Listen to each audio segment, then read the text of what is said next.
For Teen Challenge, I grew up, my mom married 3 times. I didn't know my real father. He left when I was 2 weeks old. My mom and adopted father divorced when I was 5, and that really made a devastating crush on me as a child. I felt kind of like not important or abandoned. I also, in 5th grade, I was diagnosed with Asperger's syndrome.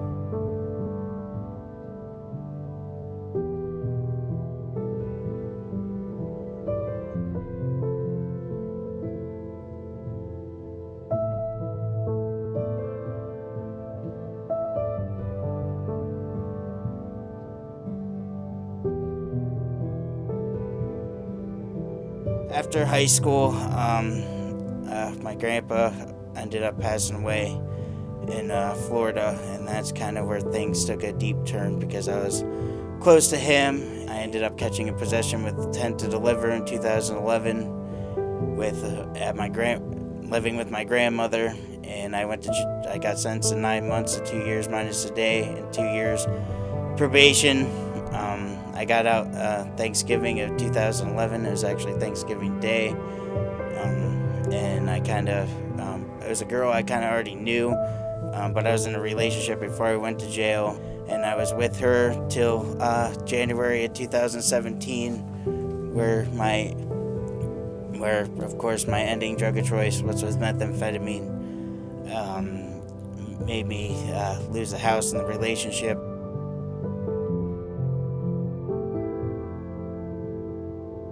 My daughter was born June 26th of 2014, and I kind of told myself that I would always be there for her. I would have that connection with her. Because I didn't have that connection, I told myself I would not repeat that over again with her.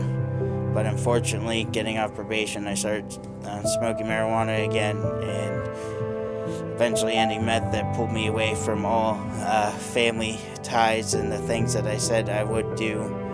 And I put the mortgage 6 months behind in a matter of using it for a year. I ended up losing the house, going to rehab, my first rehab, the Pocono Mountain Recovery Center in January 2017. But what also played influence in that going to my first rehab, because of my use, my kid's mother left me before I went to rehab. I didn't tell my mother at all my mother knew about my use. I told her myself once and stopped for a little bit, but my kid's mom left. I didn't tell my mother, and when she left, a couple days before I went to rehab, I was driving around in my car contemplating suicide.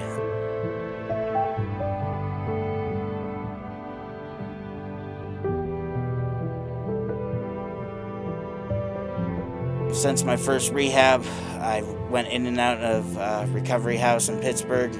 I would get 9 months clean, then I got 6 months clean another time, and I went to 2 regular rehabs after each relapse. And this last time around, my last relapse, the owner of my recovery house had it planned that I come to a faith-based Christian rehab, and it was between Spirit Life and Teen Challenge. And luckily, but by God's planning, I ended up going 30-day in Teen Challenge last October.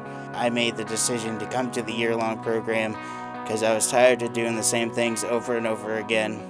And I think God just put in my heart that I needed to have the relationship with Him and take this time to work on myself and get a relationship with Him. I always believed in God, but I had my own conception. It seems like when I'm in God's Word, I'm more at peace. I have less anxiety. I've always been an anxious person, wondering what's going to happen in the future. I still sometimes do, but we're not perfect, and I just know God is working in my life.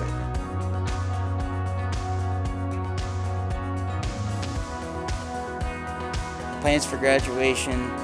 I did get accepted to intern in Pittsburgh, where I came from, 30-day. I do plan on trying to go and be a hope and joy to people first going into the 30-day program, and also try to be that uplifting spirit to the people that have gone back to Resto, because I know how that can feel to be doing good and then fall again. But that's another important thing to remember. Even though we fall and are discouraged, God's always there.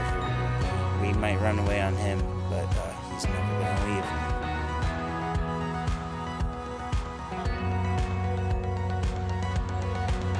God has a plan for me. I know this, and I just don't know exactly what it is, but I just need to keep focusing on His will and not what I want to do. And I know it will work out, and I will have a successful life.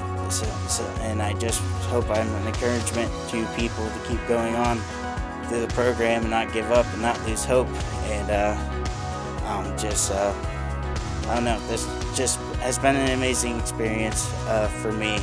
Our minds and the enemy is the most hurtful thing that we can have, because we are plenty more capable of doing what we think we can't do. So just thinking you can't do something doesn't mean you can't reach out and go do it.